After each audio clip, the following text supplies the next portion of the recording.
E o Brasil é o primeiro país do mundo a registrar mortes pela febre oropouche. A informação foi confirmada nesta quinta-feira pelo Ministério da Saúde.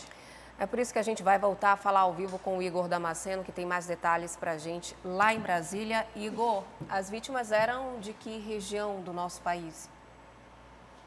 Eram da região Nordeste, principalmente, né, sobretudo do estado da Bahia. Duas mulheres, uma de 21 anos, que era moradora da cidade de Valença, e outra de 24, moradora da cidade de Camumu, duas cidades do interior da Bahia. De acordo com as informações divulgadas pelo Ministério da Saúde, inicialmente elas apresentaram os sintomas mais comuns de febre oropouche, febre, cefaleia, vômitos, diarreias, mas aí depois, com o passar dos dias, elas acabaram desenvolvendo a forma grave da doença e então apresentaram manchas vermelhas pelo corpo, sangramento nasal e gengival e até mesmo hipotensão. E por isso acabaram não resistindo e se tornando as duas primeiras vítimas de febre oropouche da história.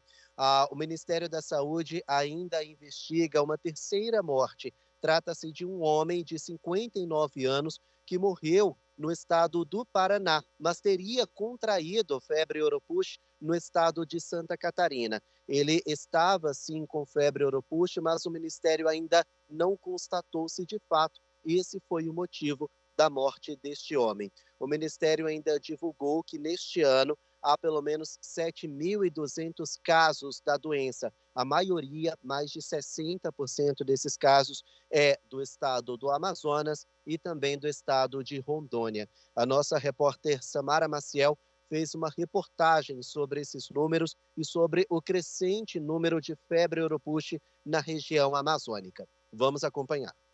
O Ministério da Saúde confirma 7.236 casos da doença em 20 estados, somente neste ano. A maioria dos casos está no norte do país, a maior parte deles registrada no Amazonas e em Rondônia. O mosquito que transmite a febre do oropouche comumente é o meruim, né? Ou seja, aquele mosquitinho bem pequenininho que fica na nossa perna incomodando, né?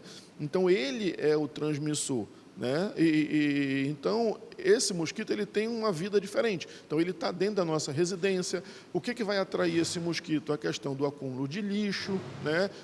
Os alimentos não acondicionados de forma inadequada. Então ele vai atrair o mosquito para nossas residências e aí nós tenhamos o risco de transmissão.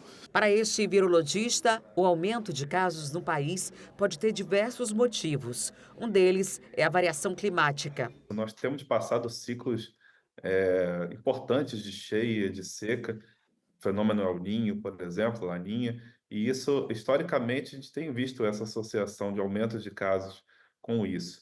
Acabou mesmo, no sentido de, agora há poucos minutos eu recebi o link do trabalho que nós colocamos para divulgação, onde nós apontamos o aumento de casos diretamente ligado ao momento que você tem o aumento das chuvas.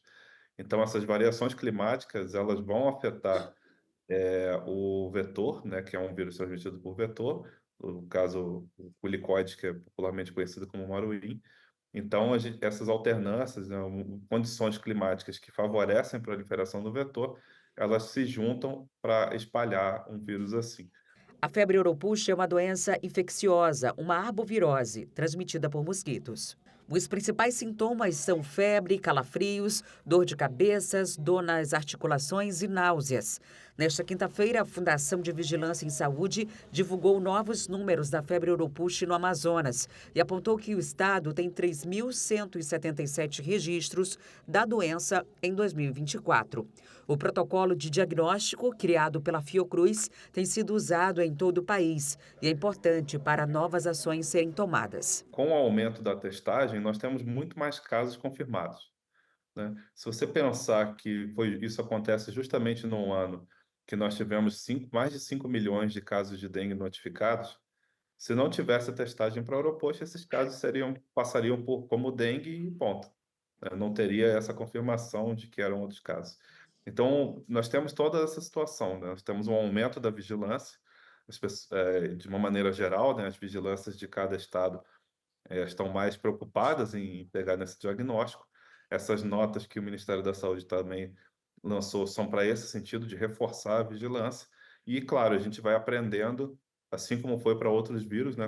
Com mais casos acontecem, mais a gente consegue entender melhor o que está acontecendo. O Ministério da Saúde ainda afirmam que todos os casos inicialmente eram concentrados na região norte do país, mas motivos de viagens acabou também transferindo a febre Oropouche para outros estados, sobretudo das regiões sudeste e nordeste. Agora, o governo federal começa a ter um olhar um pouco mais especial para a febre Oropouche, porque, como vocês acompanharam na reportagem, se confunde muito com os sintomas da dengue, então alerta geral do governo federal para a febre Oropouche. Eu disse que a reportagem era da nossa amiga Samara Maciel, mas vocês ouviram aí a voz da nossa Adriane Diniz. Volto com vocês aí no estúdio. Obrigada, Igor. E o pior que é da Samara mesmo, eu narrei porque os dados foram atualizados ainda há pouco, aí a gente precisou ajustar para levar a informação mais atualizada possível para você de casa. Você quer ficar por dentro de tudo que acontece na nossa programação, ser avisado quando a gente postar um vídeo novo? Então se inscreve no nosso canal, não esquece de ativar o sininho e vem fazer companhia com a gente aqui no canal.